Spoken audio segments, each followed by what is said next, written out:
कि लगभग 21 साल पहले स्वर्गीय अटल बिहारी वाजपेयी जी के सामने इसी पाकिस्तान ने इस्लामाबाद में डिक्लेरेशन किया था कि अब उनकी धरती से आतंकवाद एक्सपोर्ट नहीं किया जाएगा। मगर पाकिस्तान ने भारत को धोखा दिया है, पाकिस्तान ने भारत को छला है और आज भी वह धोखा दे रहा है। इसका खामियाजा अब उसको भारी कीमत करके भुगतना पड़ा है और यह कीमत, यदि आतंकवादी वारदातें चलती रही तो लगातार यह बढ़ने ही वाली है। हमारे प्रधानमंत्री श्री नरेंद्र मोदी जी ने दो टूक शब्दों में आतंकवाद के खिलाफ भारत की नीति को रीडिफाइन कर दिया है, इसे परिभाषित कर दिया है, जो यह कहती है कि हिंदुस्तान की सरजमी पर किया गया कोई भी आतंकी हमला एक एक्ट ऑफ वार माना जाएगा।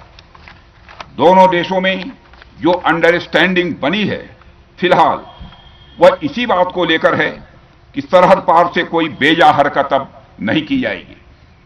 अगर की गई तो बात निकलेगी तो बहुत दूर तक जाएगी। साथ ही हमारे प्रधानमंत्री ने यह भी साफ कर दिया है, आतंक और बातचीत कदापि एक साथ नहीं चलेंगे और अगर बात होगी तो आतंकवाद पर होगी और पाक ऑक्युपाइड कश्मीर पर ही होगी। साथियों, ऑपरेशन सिंदूर की कामयाबी ने पाकिस्तान में छिपे आतंकी संगठनों और उनके आकाओं को भी यह साफ बता दिया है कि वे कहीं भी अपने आप को महफूज और सुरक्षित न समझें। अब वे हमारे बहादुर भारतीय सेनाओं के निशाने पर हैं। दुनिया जानती है हमारी सेनाओं का निशाना अचूक है और जब वो निशाना लगाते हैं तो गिनती करने का काम वह दुश्मनों पर छोड़ देते हैं।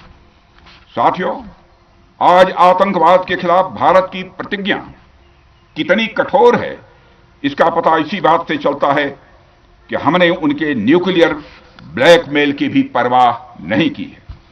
पूरी दुनिया ने देखा है कि कैसे गैर जिम्मेदाराना तरीके से पाकिस्तान द्वारा भारत को अनेक बार एटमी धमकियां दी गई हैं। आज श्रीनगर की धरती से मैं पूरी दुनिया के सामने यह सवाल उठाना चाहता हूं कि क्या ऐसे गैर जिम्मेदार और रोग नेशन के हाथों में परमाणु हथियार सुरक्षित हैं? मैं दुनिया के सामने यह सवाल खड़ा करना चाहता हूं।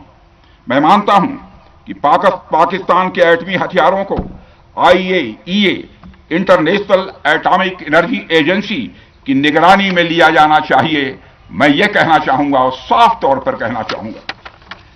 साथियों, हमारी सेनाओं हमारी सीमाओं पर अपनी मातृभूमि की रक्षा के लिए जिस तरह से आप सभी बिना रुके बिना थके दिन रात लगे रहते हैं वह अपने आप में अद्भुत है और अद्वितीय भी है। आपकी यही बातें हम सब भारतीयों के लिए मार्गदर्शक का कार्य करती हैं। यही कारण है कि मैं हमेशा आपसे मिलने के लिए उत्साहित रहता हूं ताकि आप